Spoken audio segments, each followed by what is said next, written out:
ನಾನು ಅಭಿನಯಿಸುತ್ತಿರುವ ಪಾತ್ರದ ಹೆಸರು ಭಗತ್ ಸಿಂಗ್. ನಾನು ಅಭಿನಯಿಸುತ್ತಿರುವ ಪಾತ್ರದ ಹೆಸರು ಭಗತ್ ಸಿಂಗ್ನ ತಾಯಿ.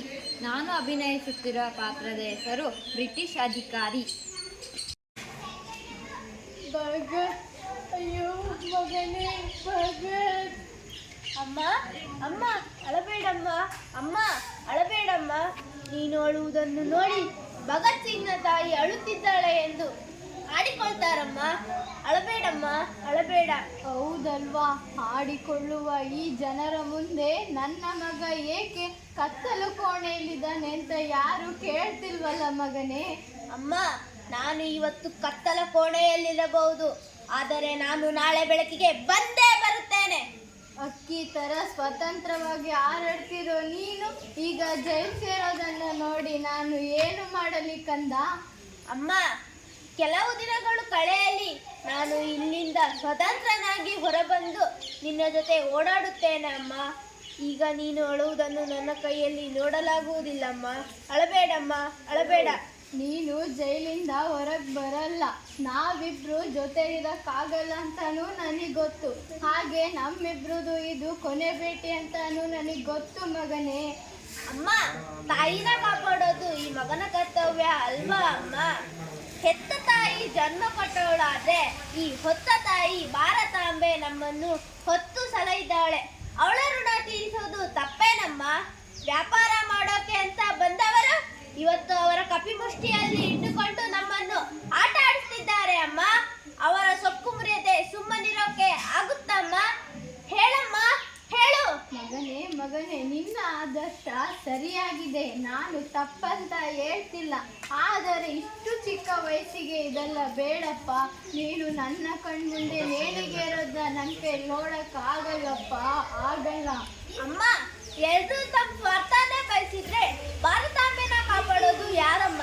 ನಮ್ಗೆ ಸ್ವಾತಂತ್ರ್ಯ ಸಿಗೋದು ಯಾವಾಗಮ್ಮ? ಅಯ್ಯೋ ದೇವರೇ, ನನ್ನನ್ನು ಎಂಥ ಸ್ಥಿತಿಗೆ ತಂದು ಬಿಟ್ಟೆ. ಬದುಕಿದರೆ ಬ್ರಿಟಿಷರಿಗೆ ಶರಣಾಗಿ ಬದುಕಬೇಕು, ಸತ್ತರೆ ವೀರನಾಗಿ ಸಾಯಬೇಕು. ಇದೆಲ್ಲ ನೋಡುವುದರ ಬದಲು ನಾನೇ ಸಾಯಬಾರದೆ? ಅಮ್ಮ, ಹಾಗೆ ಹೇಳಬೇಡಮ್ಮ. ಇವತ್ತು ನಿನ್ನ ಮಗ ಭಗತ್ ಸಿಂಗ್ ಸಾಯಬಹುದು, ಆದರೆ ಭಾರತಾಂಬೆ ಮಡಿಲಲ್ಲಿ ಸಾವಿರಾರು ಜನ ಭಗತ್ ಸಿಂಗ್ ಇದ್ದಾರೆ. ಅವರನ್ನೇ ನಿನ್ನ ಮಕ್ಕಳಂತೆ ಕಾಣಮ್ಮ. ಅಯ್ಯೋ, ನಿನ್ನಂಥ ಮಗನನ್ನು ಪಡೆಯಲು ನಾನು ತುಂಬ ಪುಣ್ಯ ಮಾಡಿದ್ದೇನೆ. ಎಲ್ಲರೂ ನನ್ನ ಮನೆ, ನನ್ನ ಕುಟುಂಬ ಅಂತ ಹೋರಾಡಿದ್ರೆ ನೀನು ನನ್ನ ದೇಶನೇ ನನ್ನ ಮನೆ, ಇಲ್ಲಿರೋರೆಲ್ಲ ನನ್ನ ಕುಟುಂಬ ಅಂತ ಹೋರಾಡ್ತೀಯಲ್ಲೋ. ಇಲ್ಲ, ನಾನಿನ್ನ ಅಳೋದಿಲ್ಲ, ನನಗಿನ್ನೇನೂ ಬೇಡ.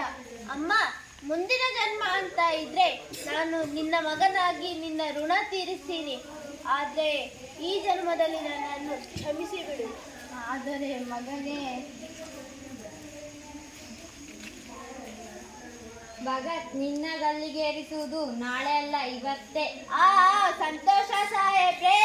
ನಿಮ್ಮ ಬ್ರಿಟಿಷರ ತೀರ್ಮಾನದಿಂದ ಸಾಯೋದಕ್ಕಿಂತ ನನ್ನ ಭಾರತಾಂಬೆಗೋಸ್ಕರ, ಅವಳ ಸ್ವಾತಂತ್ರ್ಯಕ್ಕೋಸ್ಕರ ಸಾಯೋದೇ ನನ್ನ ಪುಣ್ಯ.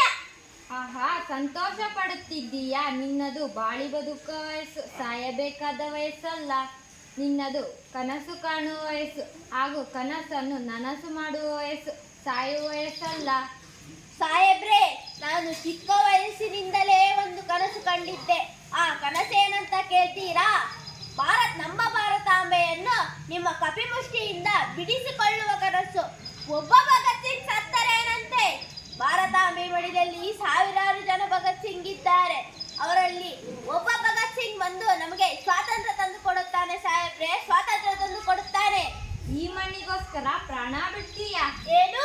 ಇದು ಬರೀ ಮಣ್ಣಲ್ಲ, ಇದರಲ್ಲಿ ಸಾವಿರಾರು ಜನ ವೀರ ಯೋಧರ ರಕ್ತ ಮತ್ತು ಉಸಿರಿದೆ. ನಿನ್ನದಿನ್ನು ಚಿಕ್ಕ ವಯಸ್ಸು, ನಿನ್ನನ್ನು ನಾನು ಕ್ಷಮಿಸುತ್ತೇನೆ. ನಾನು ಇನ್ನು ಮುಂದೆ ಯಾವುದೇ ಹೋರಾಟ ಮಾಡುವುದಿಲ್ಲ. ನನ್ನದು ತಪ್ಪಾಯಿತು ಎಂದು ಅಪಾಲಜಿ ಪತ್ರ ಬರೆದುಕೊಡು, ಅದನ್ನು ಕಂಪನಿಗೆ ಕಳಿಸಿ ನಿನ್ನನ್ನು ಬಿಡಿಸುತ್ತೇನೆ. ಏನು? ಅಪರಾಧಿ ಪತ್ರ ಬರೆದು ಕೊಡಬೇಕೆ ಸಾಹೇಬ್ರೆ? ನನ್ನಲ್ಲಿ ಹರಿಯುತ್ತಿರುವುದು ಹೇಡಿಗಳ ರಕ್ತವಲ್ಲ, ವೀರ ಯೋಧರ ರಕ್ತ. ಸರಿ, ಹಾಗಾದರೆ ನಡೆ. ಸಾಹೇಬ್ರೆ, ದಯವಿಟ್ಟು ನನ್ನ ಮಗನನ್ನ ಉಳಿಸಿಕೊಡಿ. ನಿನ್ನ ಮಗನನ್ನು ಉಳಿಸುವೆ, ಆದರೆ ನಿನ್ನ ಮಗನು ನಮ್ಮಲ್ಲಿ ಕ್ಷಮೆ ಕೇಳಿ ಶರಣಾಗಲಿ. ಏನು?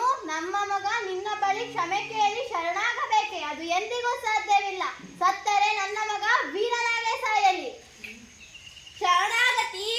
ಅದು ನನ್ನ ಪ್ರಾಣವಿರುವವರೆಗೂ ಸಾಧ್ಯವಿಲ್ಲ.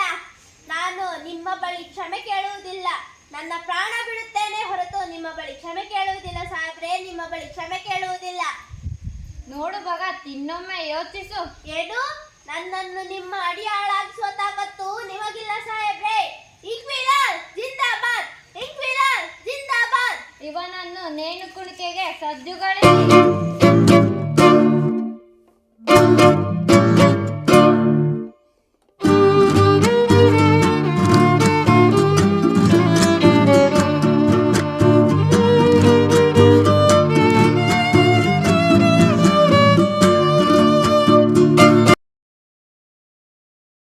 ಭಗತ್, ಅಯ್ಯೋ ಮಗನೇ ಭಗತ್, ಇಷ್ಟು ದಿನ ನೀನೇ ನನ್ನ ಜೀವನ ಎಂದು ಬದುಕುತ್ತಿದ್ದೆ.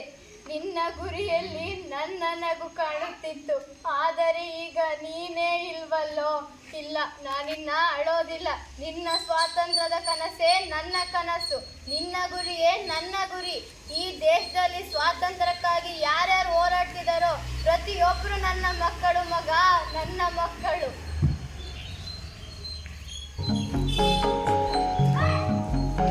ನೋಡಿದೀರಲ್ಲ ಭಗತ್ ಸಿಂಗ್ನ ವೀರಮರಣ.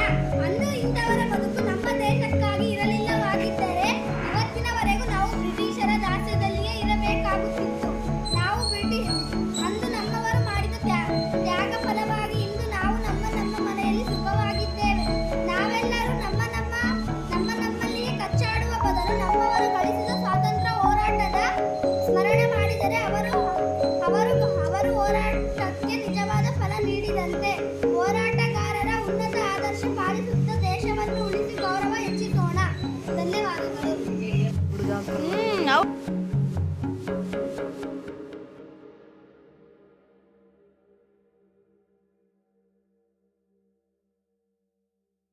Thank you.